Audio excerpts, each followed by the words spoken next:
Assalamualaikum. Waalaikumsalam. Mohon maaf Ustadz, mau tanya, ini benar rumahnya Ustadz Padang Pasir ya? Ustadz Padang Pasir?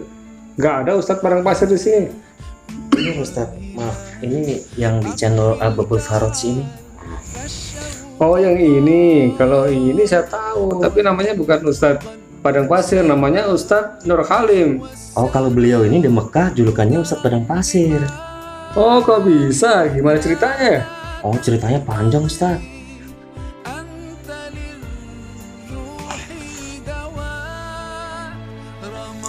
Masya Allah, beliau nih Ustadz Padang Pasir Ustadz. Oh iya. Silahkan duduk. Tolong ambilkan air minum. Ini silahkan diminum. Oh iya terima kasih. Ada air putih nih ya. Ini Masya Allah dari Jakarta ya. Iya Ustadz, dari Wah, Jakarta. jauh-jauh ini dalam rangka apa ini? Ini Ustadz, biasa kan kita kan di 10 hari Ramadan terakhir kan itikaf di masjid. Ya, Nah, berhubung ada pandemi corona, banyak masjid yang sementara ini pada tutup Ustadz. Sedangkan kita kan mau dapat pahala yang banyak ya, bisa itikaf di masjid. Nah, itu kira-kira solusinya gimana Ustadz? Masya Allah, ini datang dari Jakarta untuk menanyakan satu permasalahan yang saat ini memang menjadi keprihatinan semua ya. Subhanallah, ini patut kita hargai usahanya. Dan insya Allah walladzina jahadu fina lanahdiyannahum subulana. Barang siapa yang berusaha sungguh-sungguh, insya Allah Allah akan tunjukkan jalannya untuk menuju kesuksesan. Jadi memang pada saat ini di tengah-tengah pandemi corona banyak sekali yang mempertanyakan gimana caranya iktikaf, sementara terutama di kota-kota besar ini banyak masjid-masjid yang ditutup. Alhamdulillah saya masih teringat waktu ngaji di pesantren ada solusi yang kelihatannya atau kedengarannya unik, tapi sebenarnya ini memang ilmiah yang harus diungkap. Dan sebelumnya mungkin saya bukakan terlebih dahulu dari kitab Al-Majmu' Syarhil Muhadzab karangan Al-Imam Muhyiddin Abi Zakaria Yahya bin Syaraf An-Nawawi. Ini kebetulan jilid ke-8 cetakan Maktabah Abbas Ahmad Al-Bas Makkah Al-Mukarramah. Di sini dijelaskan, ini sebelum kami lebih lanjut memberikan solusi, ini mungkin perlu kami ulas terlebih dahulu bahwasanya yang namanya i'tikaf itu harus dilaksanakan di masjid. Di dalam kitab Majmu' ini ada far'un fi madzahibil ulama fi masajidil i'tikaf. Mazhab para ulama dalam menentukan masjid yang boleh dibuat i'tikaf. Ini di sini Imam Nawawi menjelaskan secara panjang lebar. Di situ memang ada perbedaan pendapat. Menurut Imam Malik dan Imam Dawud, setiap masjid boleh dijadikan iktikaf. Baik itu masjid jami yang dibuat Jumatan atau masjid yang tidak dibuat Jumatan, boleh. Ada lagi yang berpendapat Ibnul Munzir yang diceritakan dari Sa'id Ibnul Musayyib, beliau berpendapat tidak sah iktikaf kecuali illa fi masjidin Nabi. Ada lagi pendapat yang ketiga, wa hukiya huwa wa ghairuhu an Hudzaifah ibnul Yaman as-sahabi annahu la yasihu illa fil masajid ats-tsalatsah. Tidak sah iktikaf kecuali di masjid yang tiga, Al-Masjidil Haram wa Masjidil Madinah wal Aqsa. Ini ada 3 pendapat sudah. Kemudian ada lagi pendapat yang keempat, wa qala Az-Zuhri wal Hakam Muhammad la yasihu illa fil jami'. Tidak sah i'tikaf kecuali di masjid jami' yang dibuat untuk Jumatan.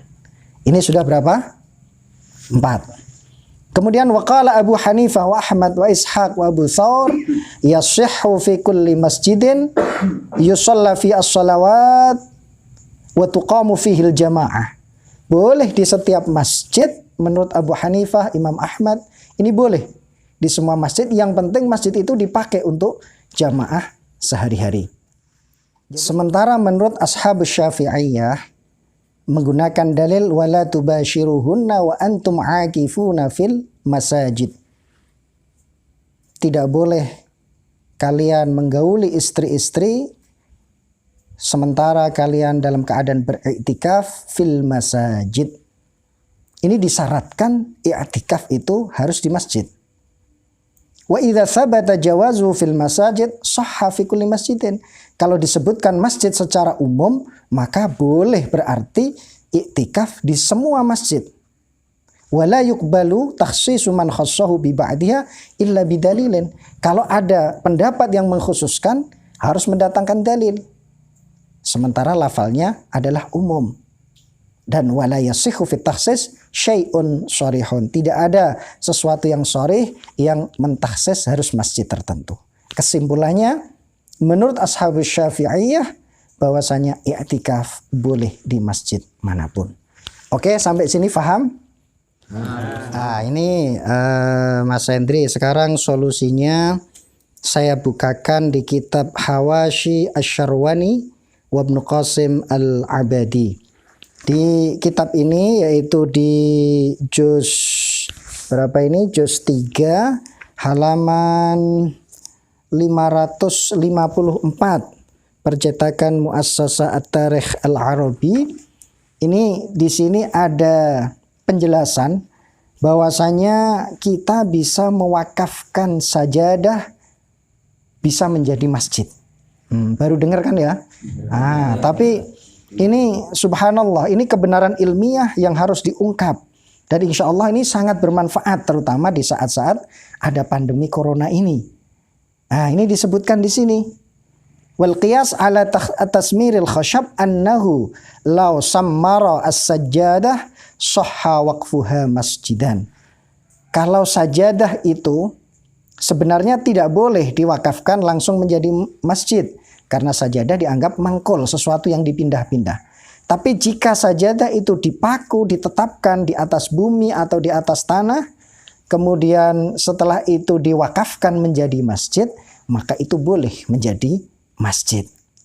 Makanya ibaratnya di sini, walau waqafa insanun nahwa farwatin kasajadatin masjidan fa illam yusabbitha halal waqfiyah binahwi tasmirin lam yasihha.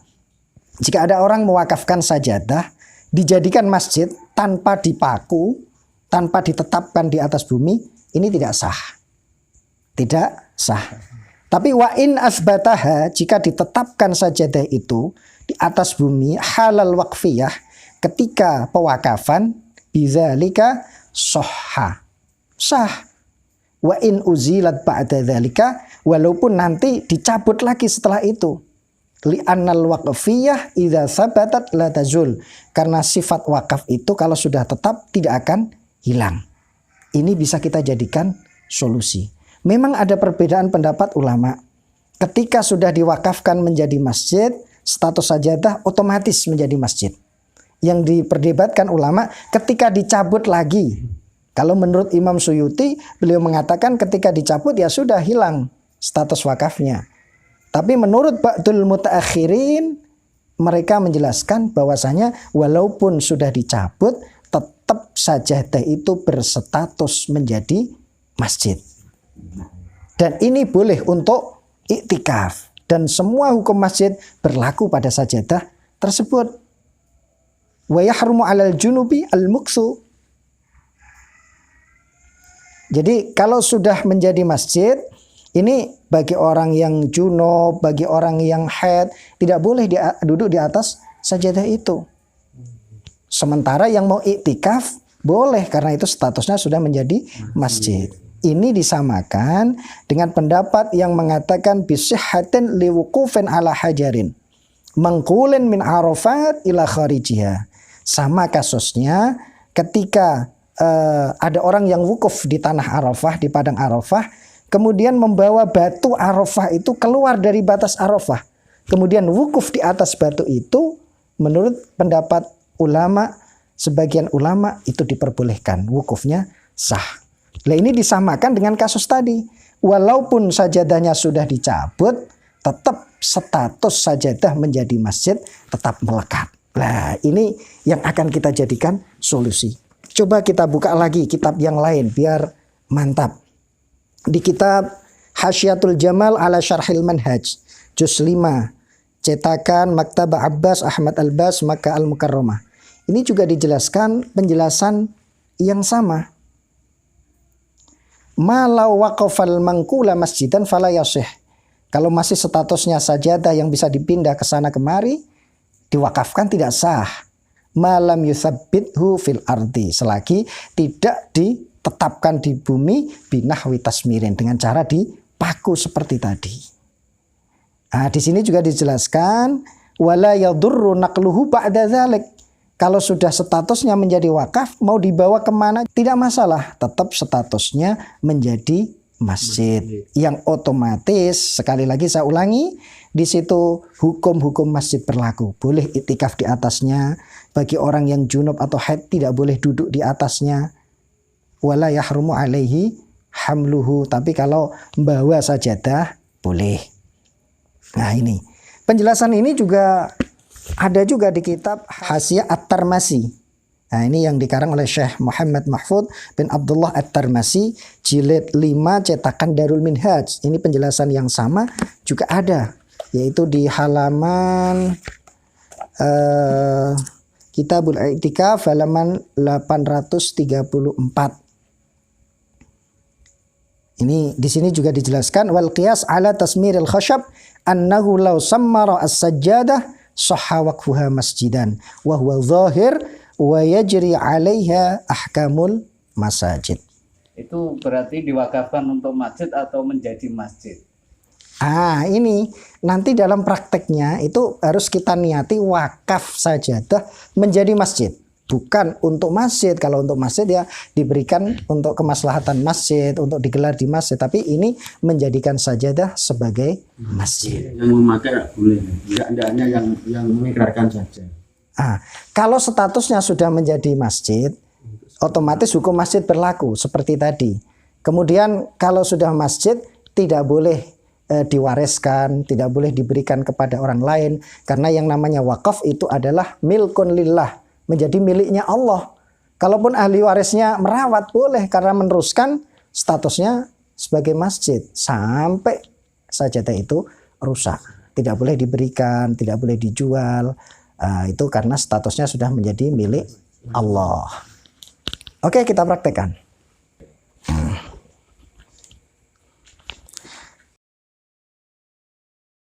Ya, kita praktekkan.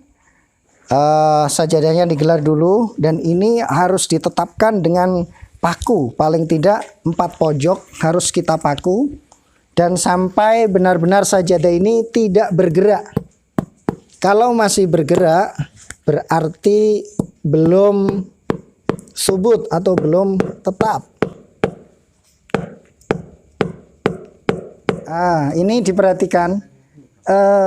Paku boleh 4 tiap pojok atau sesuai kebutuhan. Kalau belum menancap betul ya berarti ditambah lagi sampai sajadah kira-kira ditarik tidak bergerak.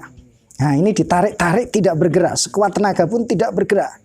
Ini menunjukkan bahwasanya sajadah ini statusnya sudah sabit, sudah tetap di atas bumi. Kalau posisinya sudah begini, maka sesuai dengan yang saya terangkan tadi, boleh sajadah ini diwakafkan menjadi masjid.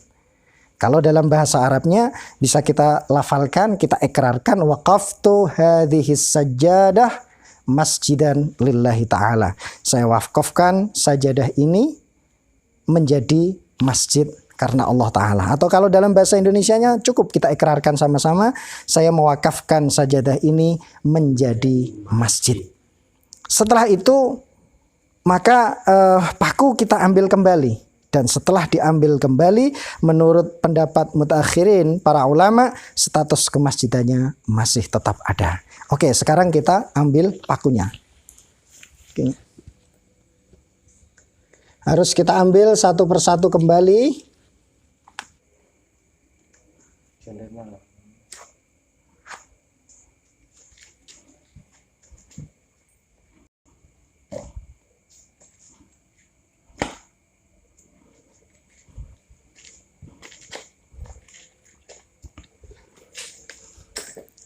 Alhamdulillah, setelah dicabut semua, maka status sajadah ini tetap sebagai masjid. boleh dibawa kemana saja, dibawa ke kantor, di rumah, ketika digelar dan duduk di atasnya dan kita niat iktikaf, maka mendapatkan pahala iktikaf. Ini bukan mengada-ngada, tapi ini adalah salah satu kejujuran ilmiah yang perlu diungkap. Tadi saya sudah sampaikan maraji atau referensinya, dasarnya semuanya ada dalam kitab-kitab Asy-Syafi'iyah. Ini di dalam mazhab Syafi'i, status sajadah ini sudah menjadi masjid dan boleh beriktikaf di atasnya. Saya kira ini menjadi solusi ya. Solusi sekali bagi yang tidak bisa ke masjid, masjid ditutup, silahkan membuat masjid di rumahnya dengan cara yang seperti tadi. Ini khusus saya hadiahkan untuk Mas Endri yang datang dari jauh, sudah saya kasih masjid. Sekarang dilanjutkan, duduk dulu. Minum dulu. Terima kasih Ustadz. Alhamdulillah solusinya luar biasa sekali, dan teman-teman kita yang jauh khususnya di daerah Jakarta di tengah pandemi corona masih bisa melaksanakan iktikaf di rumahnya masing-masing Ustadz. Insya Allah mudah-mudahan berkah untuk kita semua. Ya, alhamdulillah sekali ya dengan adanya solusi ini. Jadi nggak ada alasan untuk kita semua untuk tidak ke masjid. Jadi tiap hari kita bisa melakukan iktikaf di rumah dengan menggunakan sajadah ini. Rumah, di betul, kantor betul. bisa. Wah, memang malam hari ini mantap sekali ya. Ada keterangan ilmu seperti ini ya. Sekarang tahu nggak ada manusia nih ya? Tahu nggak ini yang paling kuat ini loh? Tahu nggak ini? Dengan tahu nggak? Ayo. Aku tahu, hulek. Salah bro, bukan itu, yang lain. Aku tahu Samson. Masa Samson? Tadi baru lihat kok masa Samson, jawabannya lain, bukan itu. Salah semua. Yang paling kuat adalah saya nih, saya mau ke masjid, ya kan? Oh. Betul.